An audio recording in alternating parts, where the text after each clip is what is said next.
¿Qué tal? ¿Cómo están? Bienvenidos al Bote Pronto de este lunes. Buena semana, que tengan todos ustedes buena semana aquí en Milenio. Como todos los lunes me acompaña Ibabel Arroyo. Ibabel, ¿cómo estás? Te saludo con mucho gusto, Carlos, también a Rafa y a todos los que nos ven. Rafa Pérez Gay, ¿cómo estás? Muy buenas noches a todos. Alguna vez escuché, vamos a hablar de muchas cosas, pero entre otras, vamos a hablar de algo que en las clases de periodismo jurídico en el CIDE decía un gran abogado siempre a los periodistas que llegaban y les decía, oigan, nada más acuérdense que nosotros los abogados y sobre todo los jueces hablamos otro idioma. Aquí vienen a aprender otro idioma. Y siento que ahora que los jueces están ¿no? Primero porque en la mañanera se los trae el presidente a todos. Uf, qué cosa. Terrible lo que está haciendo eso. Pero también digamos que hoy todo acaba en una corte y las cortes dicen cosas que son difíciles de entender porque hablan otro idioma y las resoluciones, y entre cada vez más complicados se creen más los jueces y tal. Pero hoy en el país lo que estamos discutiendo son a los jueces. Algo que quiero que empieces con esa historia, Rafa, que nos contabas antes de empezar, de cómo hace algunos años nadie ni siquiera sabía quiénes eran esos señores y señoras, ¿no? Bueno, efectivamente, Ibabel, Carlos, quienes nos están viendo, miren, ustedes me ven muy joven, pero les llevo algunos años. Durante mucho tiempo, es decir, como diría un buen amigo mío, vivo en un país en el cual durante mucho tiempo el poder judicial era solo se aprendía en la escuela secundaria, en las clases de civismo. Los jueces eran unas presencias extrañas que casi salían en películas. Los magistrados, personajes y protagónicos solo de la historia que el presidente quería que ellos actuaran en su momento. De modo que para gente como yo ha sido, desde hace ya algunos años, un aprendizaje, un duro aprendizaje doméstico, teórico, de conocimiento, para entrar a esto que decía este gran abogado al que estás citando, es decir, cómo entender lo que está ocurriendo hoy en nuestros días, puesto que el Poder Judicial se ha vuelto absolutamente protagónico en la vida pública política mexicana. Todo va a dar a la Corte, de modo que hay que tener mucho cuidado. Yo me equivoco, tiro por viaje cada vez que quiero entender o no quiero entender, recurro, tengo buenos amigos y conocedores de los asuntos y les pregunto una y otra vez. De modo que hoy en día, decía Ibabel a su momento, hay una ensalada de jueces. Y dices algo, y creo que lo dices bien, los embates que desde Palacio Nacional, desde la mañanera, el presidente se encarga de hacerles de infamar y de injuriar a jueces y juezas, es realmente una de las cosas más aberrantes que yo recuerdo.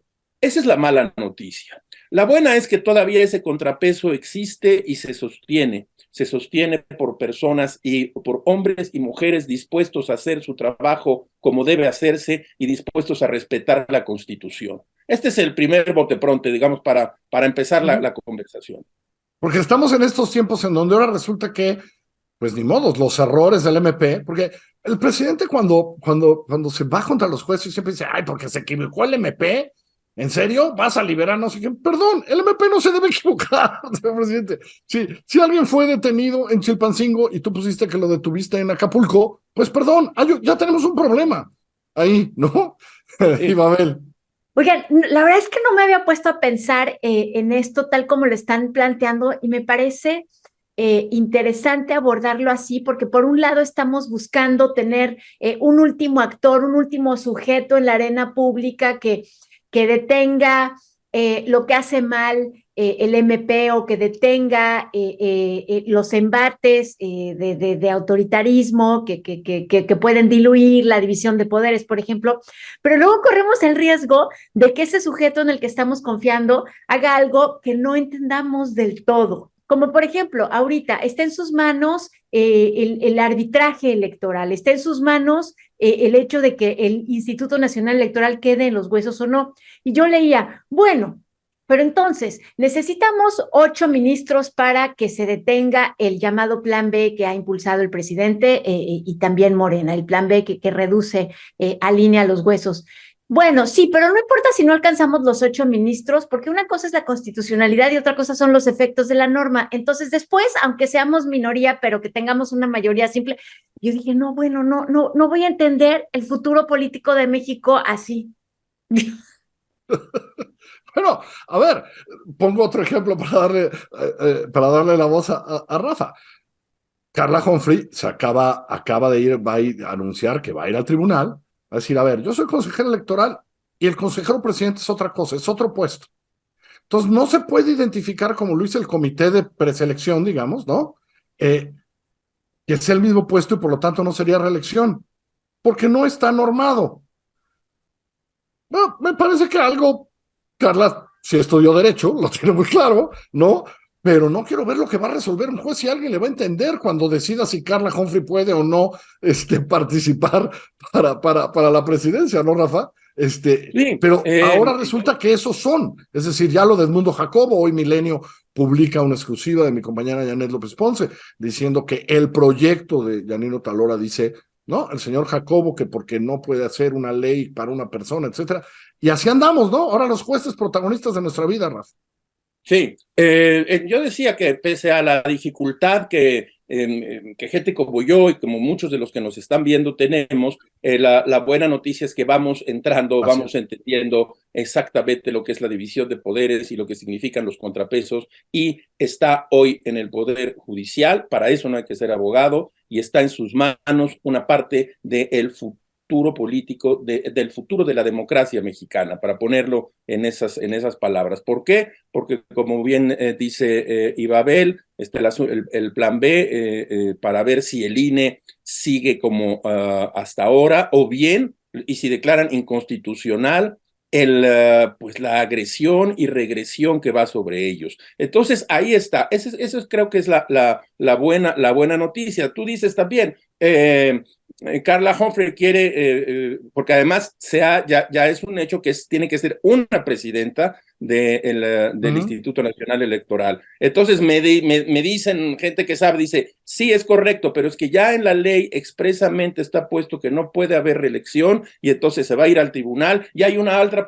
probabilidad de que el tribunal no deje pasar ese asunto. Escúchenme, estoy nada más repitiendo como un perico cosas que oigo aquí y allá.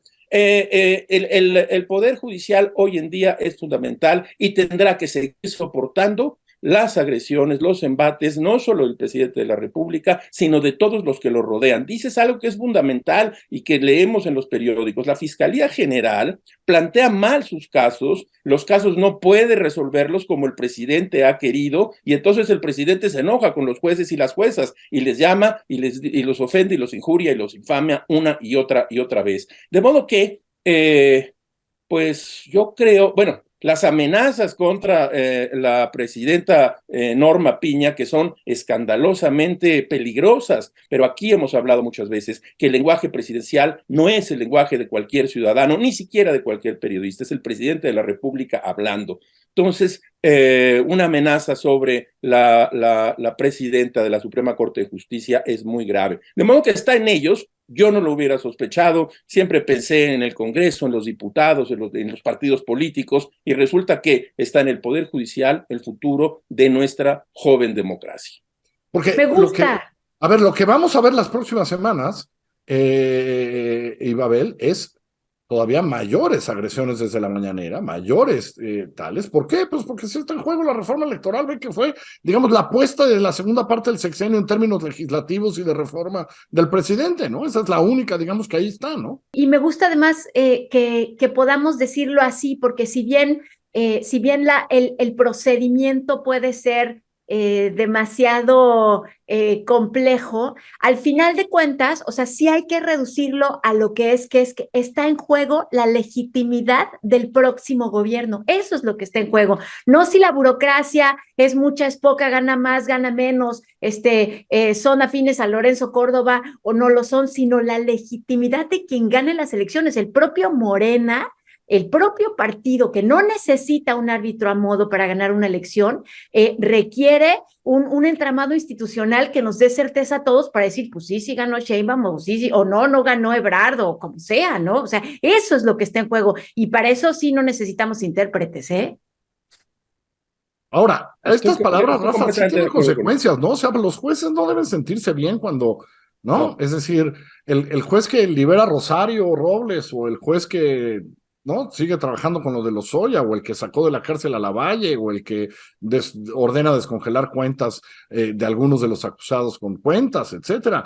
Pues no es fácil cuando todas las mañanas, ¿no, Rafa? O sea, también debe ser complicado cuando todas las mañanas. Puedo imaginarme la cantidad, puedo imaginarme la presión permanente que tienen, porque, bueno, ese es el juego político. Los jueces no están encerrados en un gabinete y salen, hablan con gente, les envían gente para que hable con ellos plantean y replantean, y debe ser muy difícil hoy en día ser o tener en tus manos la carpeta fundamental de algún caso, siendo que hace unas horas en la mañana te dijeron que eras un hipócrita y te dijeron que eras un mentiroso y te dijeron que eras representante del neoliberalismo, de modo que no debe ser fácil. Por eso yo sí hago un reconocimiento desde este espacio para ese Poder Judicial, para jueces y juezas, porque sí se están jugando mucho más que su prestigio, se están jugando el trabajo mismo, su credibilidad y a veces la vida.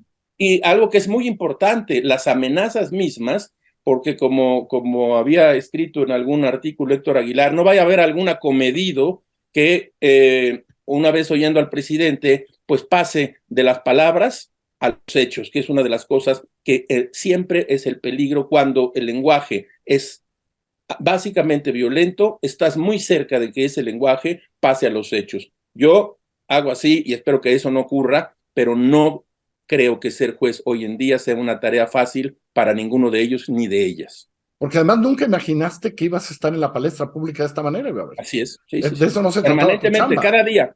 Para ser un juez de distrito, para ser un juez tal. Imagínate, uno del Tribunal Administrativo, que hoy les toca ver, por ejemplo, lo de Yasmín Esquivel. Pues, ¿cuándo imaginaban que iban a estar en la palestra pública? En el ojo del huracán. Por eso saludo también el mensaje que también son palabras, pero son palabras de aliento y de responsabilidad, y al mismo tiempo me parece de escudo que manda la ministra presidenta a los jueces cuando les dice, bueno, la Constitución es nuestro escudo, pero también es nuestra responsabilidad y tenemos que actuar con prudencia, que no significa lo mismo que actuar con cobardía. Me parece un mensaje que se contrapone a un discurso violento y amenazador, ¿no? Sí, yo creo que no creo que sea un buen signo, pero es signo de nuestros tiempos esta confrontación entre el Ejecutivo, la Fiscalía y... Le voy a los jueces, le voy a los jueces. Le voy a los jueces. Aunque no les entiendo. Ibabel, ensalada de jueces se llamó hoy, por propuesta de Ibabel. Gracias, Ibabel. Gracias, Rafael. Les mando un abrazo a los dos. Gracias. Gracias a todos ustedes.